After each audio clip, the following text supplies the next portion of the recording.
வணக்கம். Cancer பேஷண்ட்ங்க. Cancer patient வந்து கிட்னியில் பரவிருச்சு, லங்ஸில் பட்டுருச்சு, தலையில் இருக்குது, அப்புறம் கால் எலும்பு, முது எலும்பு இதெல்லாம் பட்டவங்க. ஸோ நான் இப்போ வந்து நிறைய மாதிரி பேஷண்ட், அதாவது நம்மளோட கேன்சருக்காரவங்க நிறையா மாதிரி வயிற்றில் கர்ப்பப்பையில் கட்டி, மார்பு கட்டி, இந்த மாதிரி நிறையா விஷயம் நிறைய பேருக்கு நம்ம சப்ளிமெண்ட் கொடுக்குறோம் முறைப்படி. டாக்டர் வந்து அதாவது இத்தனை தேதின்னு சொல்ல முடியாது, எனி டைம் இறந்துடலாம் அந்த மாதிரி சொன்னவங்க கூட இப்போ நல்லா இருக்காங்க. ஏன்னா நம்ம வந்து நம்மளோட சப்ளிமெண்ட் முறையாக கொடுக்குறோம். அது வந்து எல்லாத்துக்குமே தெரியாது. நான் அதுவும் அந்த விஷயத்தையும் உங்களுக்கு சொல்கிறேன். சில பேர்த்துக்கு இந்த விஷயம் தெரியாது. இப்போ நான்லாம் வந்து கேன்சரில் விழுந்து, கேன்சரில் அடிபட்டு செத்து பொழைச்சி வந்தேன். ஸோ நான் இந்த சப்ளிமெண்ட் முறைப்படி எடுத்ததுனால 2-3 மாதத்தில் கேன்சரை விட்டு வெளியாகிட்டேன். பட் ஆனால் இன்றைக்கி பொழுது வரைக்கும் நான் 2026 2024 த்ரெஸ் பண்ணாங்க, 2025 ரிலீஃப் ஆகுனேன், ஃப்ரீ ஆகுனேன். இப்போ வரைக்கும் ஃப்ரீயாக தான் இருக்கிறேன். இன்னமும் ஃப்ரீ தான் என்னோடய ரிப்போர்ட்டு.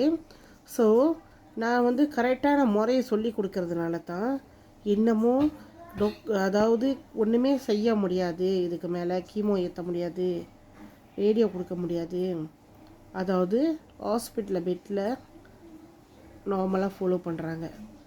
பட் அவங்களையும் காப்பாற்றி கொண்டு வந்திருக்கேன் நான். நல்லா இருக்காங்க, வேலை செய்கிறாங்க, வேலைக்கு போகிறாங்க அந்த லேடி. ஸோ இந்த மாதிரி உள்ளவங்களாம் எப்படி என்ன முறையை எடுக்கிறாங்க, எதனால் அவங்க ரிக்கவர் ஆக முடியுது? முதல்ல சாப்பாட்டு விஷயம் நம்ம மெயின்டைன் பண்ணுறது இருக்குது. அதே மாதிரி மருந்து, நம்ம சப்ளிமெண்ட் என்னென்ன எடுக்கணும், ஷிரோத்தோ எடுக்கணும், லிஃப்கோ எடுக்கணும், நெக்ஸ்பயோ எடுக்கணும், பீஃபீல் எடுக்கணும், ஸ்ப்ரிலினா எடுக்கணும், நம்மளோட எல்லோரா ஸ்கார்ஃப் போடணும், எல்லோரா பேண்ட்ஸ் போடணும், ஆர்ம் ஸ்லீவ் போடணும், டிஷர்ட் போடணும். இது எல்லாமே நம்ம கன்சியூம் பண்ணணும். ஆனால் எப்படி? இப்போது உங்களுக்கு கேன்சரு, நீங்கள் வந்து எல்லாத்தையும் எடுத்து உடனே போடணும்னு இல்லைங்க. எது முதல்ல உங்களுக்கு தேவை அதை நீங்கள் எடுக்கணும்.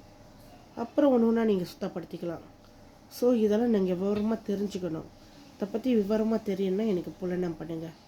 என்னோடய புலனம் மீன் வந்து கோசம் 4 29 கோசம் 4 818 சந்தன அரவாங்கலேருந்து பேசுகிறேன். நீங்கள் எவ்வளோ தூரமாக இருந்தாலும் எனக்கு புலனம் பண்ணுங்கள், நான் கைட் பண்ணுவேன், உங்களுக்கு சொல்லித்தருவேன். நன்றி, வணக்கம். எல்லோருமே எப்போதுமே ஆரோக்கியமாக, நிம்மதியாக, சந்தோஷமாக இருக்க நான் இறைவனை பிரார்த்திக்கிறேன். நன்றி. என்னோடய புலனம் மீன் வந்து கோசம் 4 29 கோசம் 4 818.